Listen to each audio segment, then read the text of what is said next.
Welcome to the another class of clinical toxicology. तो आज के क्लास में हम सेकेंड सब्सटेंस पढ़ेंगे सब्सटेंस एब्यूज में एंड ट्रीटमेंट ऑफ डिपेंडेंस में। तो आज का हमारा सब्सटेंस रहेगा ओपोइड्स, राइट। जो भी हमने ओपोइड का ओवरडोज है वो हमने पहले एक्यूट टॉक्सिसिटी में पढ़ लिया था। तो यहाँ पे जो हमारा सिलेबस रहेगा वो रहेगा क्रोनिक पॉइजनिंग पे हमारा ज्यादा फोकस रहेगा, क्योंकि हमने एक्यूट पहले ही कवर कर लिया है। तो आज का टॉपिक चालू करते हैं। जो अपना ये ओपोइड है, इसका जो क्रोनिक पॉइजन रहता है, राइट, तो उसमें बहुत सारे डिपेंडेंसी के सिम्टम्स हमको देखने को मिलते हैं। तो जो इसका मैनिफेस्टेशन रहता है for dependency, at least 3 of the following must be present, right. हम आदमी को कब इसकी डिपेंडेंसी हो गई है ऐसा बोलेंगे, हमने डेफिनेशन में भी देखा था। जो भी हमने यहाँ पे सिम्टम्स लिखे, इसमें से अगर कोई भी 3 सिम्टम्स आदमी को दिखते, कोई भी 3 अगर आदमी को दिखते, तो हम उसको बोलेंगे कि उसको ओपोइड का डिपेंडेंसी हो चुका है। जैसे opioid are taken in larger amount as over a longer than intended. अगर डॉक्टर ने उसको 15 दिन के लिए ही लिखे थे, मगर आदमी अब उसको महीने भर के लिए ले रहा है, 2 महीने तक, 3 महीने तक ले रहा है, तो ये एक क्राइटेरिया हो गया। या फिर डॉक्टर ने फॉर एग्जांपल एक कोई भी ओपोइड है उसको 50 mg के डोज में बोला था और आदमी उसको 100 mg 150 mg इंक्रीज डोज में लेना चालू हो गया, तो ये एक हो सकता है कि आदमी डिपेंडेंसी की तरफ जा रहा है। मगर एक ही से हमको ये नहीं मालूम होगा कि आदमी ओपोइड में डिपेंडेंट हो गया। तो इसीलिए हमने जो क्राइटेरिया है, जो DSM 5 का क्राइटेरिया है, उसके हिसाब से क्या है कि आदमी को कोई भी ऐसे 3 सिम्टम्स यहाँ पे आने चाहिए। दूसरा क्या है, intense desire to take the drug, आदमी को एकदम ड्रग लेने की इच्छा हो, राइट। अगर ड्रग नहीं मिलेगा तो आदमी को एकदम दिक्कतें होना चालू हो जाती है। अनसक्सेसफुल अटेम्प्ट्स टू कट, आदमी उसको चाहता है कि मैं इसको ना लूं, मगर वो रह नहीं सकता है, तो वो रहा नहीं जाता उससे बेसिकली। तो अगर ऐसा सिचुएशन है तो ये दूसरा सिम्टम्स हो गया, राइट। ऐसे ही person under influence of drug, आदमी जनरली नशे में रहता है या फिर उस ड्रग के इन्फ्लुएंस में रहता है, उस ड्रग के एक्शन में रहता है। ऐसे ही decreased social, occupational and recreational activities. For example, आदमी सोसाइटी में कोई फंक्शन है, कोई भी मीटिंग है, कुछ भी है, वहां पे जाना नहीं पसंद करता, वो अलोन रहना पसंद करता। ऑक्यूपेशनल चीजों में उसका ध्यान नहीं लग रहा है, उसको जॉब में नहीं जाने का मन कर रहा है, जो भी उसकी डेली एक्टिविटी थी वो अभी उसको ध्यान नहीं है उसमें, उसको मजा नहीं आ रहा है वहां पे बेसिकली, राइट। और फिर रिक्रिएशनल एक्टिविटी, हाँ, किसी को क्या होता है, किसी टीवी देखने में मजा आता है, किसी को फुटबॉल खेलने में मजा आता है, कोई क्रिकेट खेलता है, राइट। जो भी ऐसे रिक्रिएशनल एक्टिविटी रहती है, आदमी का अभी रिक्रिएशनल एक्टिविटी में भी ध्यान नहीं लगता है, मन नहीं लगता है, तो ये एक और सिम्टम्स हो गया। फिर आता है टॉलरेंस ऑफ ड्रग, मतलब धीरे धीरे जो ड्रग है उसका डोज बहुत ज्यादा बढ़ जाता है। या फिर आदमी को कोई भी विड्रॉल वाले सिम्टम्स हो, है ना। या फिर opiates to relieve the withdrawal effect, या फिर आदमी विड्रॉल इफेक्ट आ रहा है या आने जैसा हो रहा है और उसको कंट्रोल करने के लिए रिपीटेडली ओपिएट्स खा रहा है। तो ये ऐसे बहुत सारे सिम्टम्स है। अगर इनमें से कोई भी 3 सिम्टम्स आदमी को आते हैं तो वहां पे हम उसको ओपोइड का डिपेंडेंसी है ऐसा बोल सकते हैं, राइट। जो ओपोइड डिपेंडेंसी होने का जो सबसे हाई रिस्क ग्रुप है, वो जनरली मेल ज्यादा इसके रिस्क में रहते हैं, और जनरली जिसका एज 20 से 30 के बीच में रहता है, बेसिकली जो यंग एडल्ट रहते हैं, राइट, जो अडल्टेंसी को पार करके गए, वो हाई रिस्क में रहते हैं ये सारे ड्रग्स लेने के, राइट। और जनरली ये पीयर ग्रुप का इन्फ्लुएंस रहता है। जो भी आदमी इनके डिपेंडेंसी के लत में आ रहा है, जनरली ये पीयर प्रेशर रहता है कि दूसरा खा रहा है, मजा आ रहा है, देख तू भी ट्राई कर, ऐसा। तो ये सारी चीजें हमको देखने को मिलती है ओपियोइड डिपेंडेंसी में, राइट। ऐसे ही जो ओपियोइड विड्रॉल है उसके क्या सिम्टम्स रहते हैं, हम उसके बारे में डिस्कस करेंगे, राइट। अगर ओपियोइड का विड्रॉल हो गया, हमने बोला था कि आदमी को विड्रॉल के सिम्टम्स अगर देखने को मिलते हैं तो वो एक क्राइटेरिया है। जैसे जनरलाइज्ड बॉडी पेन होना, है ना, आदमी का टेम्परेचर बढ़ जाना, बॉडी टेम्परेचर बढ़ जाना, स्वेटिंग आ जाना, आदमी को चिल्स रहता है, ठंड जैसी लगती है, राइट। क्रेविंग होता है उसको ओपोइड लेने के लिए, अब्डोमिनल डिस्कम्फर्ट होता है, राइट। और उसको स्लीप इश्यूज आने लगते हैं, रात को नींद नहीं आती, या फिर वो अबनॉर्मली, है ना, लंबे समय तक सोया रहता है, रात को 3-3 बजे तक नहीं सो रहा है ना, सुबह को जल्दी उठना चाहिए मगर वो दोपहर 12-1 बजे तक भी नहीं उठ रहा है, तो ऐसे सब देखने को मिलते हैं।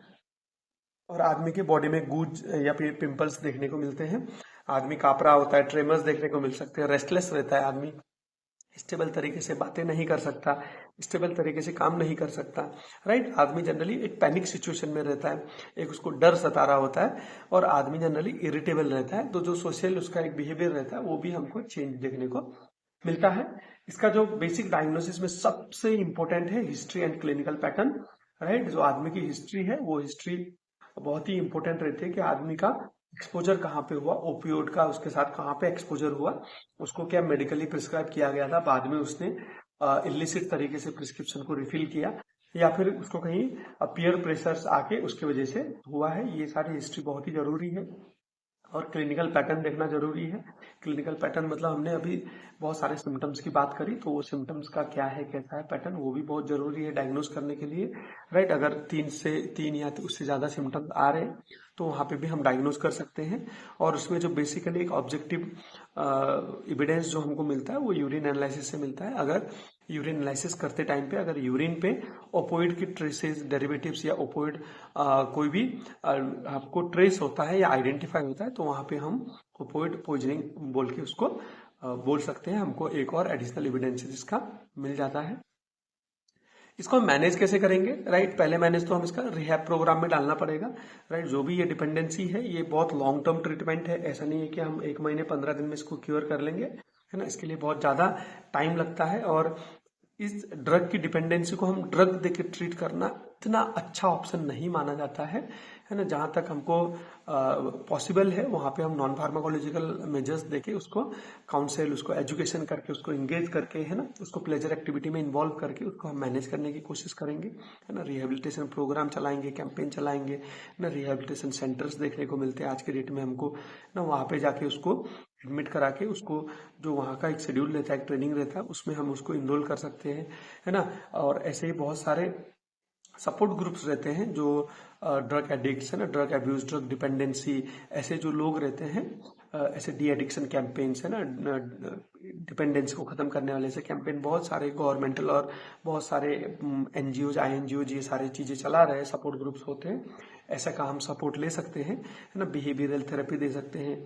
ऐसे ही कॉग्निटिव ग्रुप्स रहते हैं, है ना। आदमी को जो उसका कॉग्निशन है वो इंटैक्ट रहे, उसमें डिक्लाइन ना आए, है ना। उसको स्किल देना, उसको ट्रेनिंग देना, उसके स्किल को अपलिफ्ट करना, उसको जॉब प्रोस्पेक्ट से बताना, है ना, और उसको ऑक्यूपेशन में ध्यान दिलाना, है ना, उसको जॉब में जाने के लिए उसको हौसला देना। तो ये सारी जो चीजें हैं ये हम नॉन फार्माकोलॉजिकल मैनेजमेंट में रख सकते हैं। ऐसे ही कुछ फार्माकोलॉजिकल ऑप्शंस हैं हमारे पास ओपियोइड में, क्योंकि यहाँ पे अलोन जो ये नॉन फार्माकोलॉजिकल मेजर्स है ये सफिशिएंट नहीं है, तो हम कुछ फार्माकोलॉजिकल मेजर्स भी हम यहाँ पे देखेंगे। जैसे इसमें जो सबसे कॉमन है वो है ओपोइड सब्स्टिट्यूशन थेरेपी, है ना, जिसमें क्या होता है कि जो लॉन्ग एक्टिंग ओपोइड रहते हैं, है ना, हम उनको यहाँ पे जनरली ओपोइड की जगह में देते हैं। जैसे इसका सबसे कॉमन है वो है मिथाडोन, बहुत ज्यादा यूज होता है ये इसके फार्माकोलॉजिकल मैनेजमेंट में। तो हम ये अगर हम ड्रग दे देंगे और ये क्योर कर लेगा, ऐसा ऐसा हो ही नहीं सकता, ऐसा पॉसिबल नहीं है। अगर हम ड्रग दे भी रहे, फार्माकोलॉजिकल ट्रीटमेंट दे रहे, तो हमारा जो नॉन फार्माकोलॉजिकल मेजर्स है वो इक्वली रोल प्ले करता है इसको मैनेज करने में। तो हम फार्माकोलॉजी दे नहीं दे, मगर नॉन फार्माकोलॉजिकल मेजर्स इनहिबिटेबल है ना, इसको हम छोड़ नहीं सकते।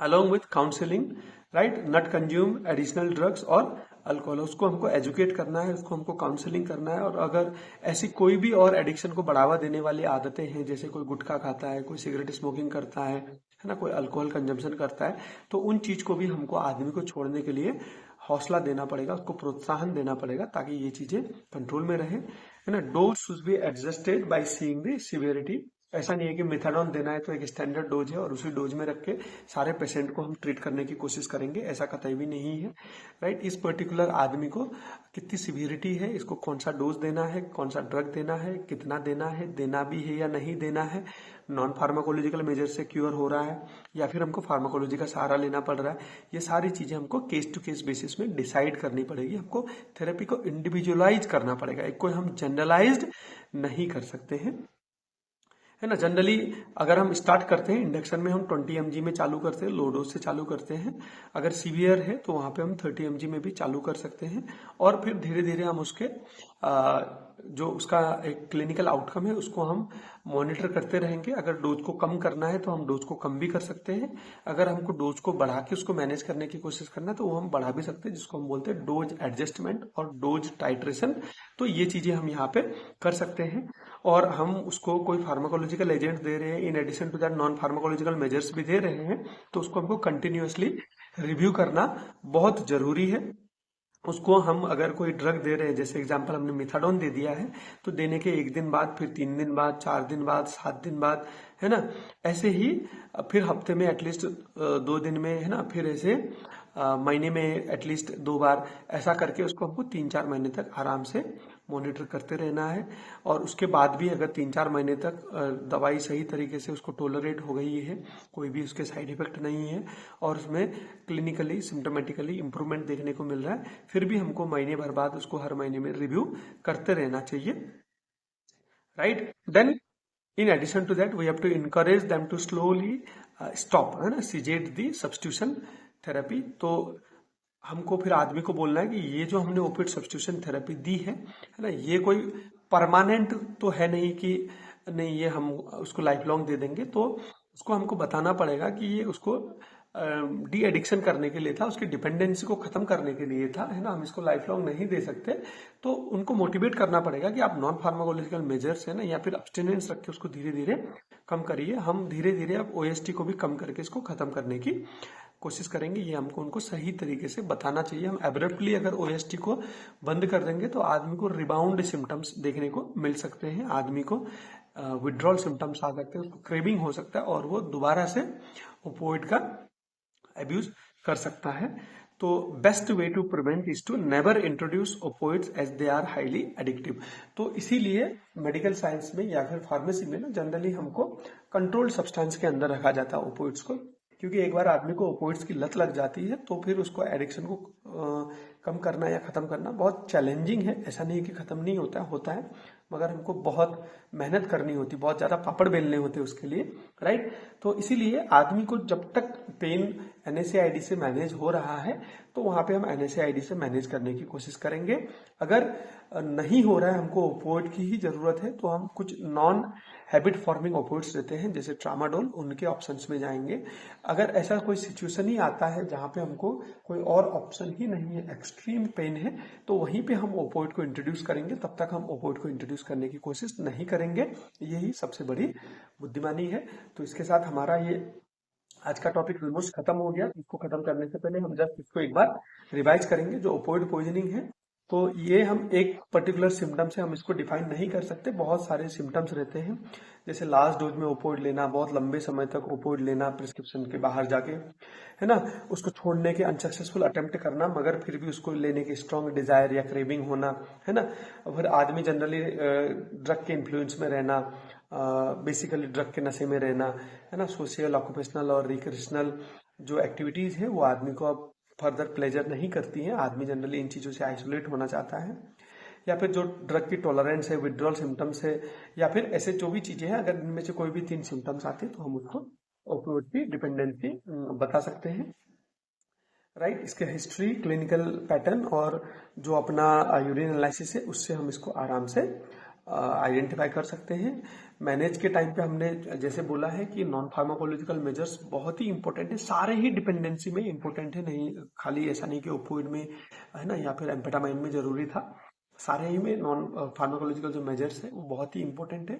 एग्जाम में हमको इसको मिस ही नहीं करना है, राइट। जिस स्ट्रेस लेवल से मैं अभी यहाँ पे बता रहा हूँ वो स्ट्रेस लेवल सारे ही सब्सटेंस अब्यूज या डिपेंडेंस में लागू होता है, राइट। ऐसे ही इसके लिए हमको ओपियोइड सब्स्टिट्यूशन थेरेपी है, इसमें हम मिथाडोन को बहुत ज्यादा यूज करते हैं, जनरली 20 mg में, और अगर सीवियर केस है तो वहां पे हम 30 mg के डोज से भी स्टार्ट करके फिर डोज को आराम से एडजस्ट कर सकते हैं, जिसको हम टाइट्रेशन बोलते हैं। इस तरीके से हम ओपियोइड डिपेंडेंसी को आराम से डिटेक्ट और मैनेज कर सकते हैं। तो इसी के साथ आज का हमारा ये क्लास यहीं पे खत्म होता है। आपको जल्दी ही मिलते हैं दूसरा इंटरेस्टिंग टॉपिक लेके। Till then keep on studying and see you soon. Thank you.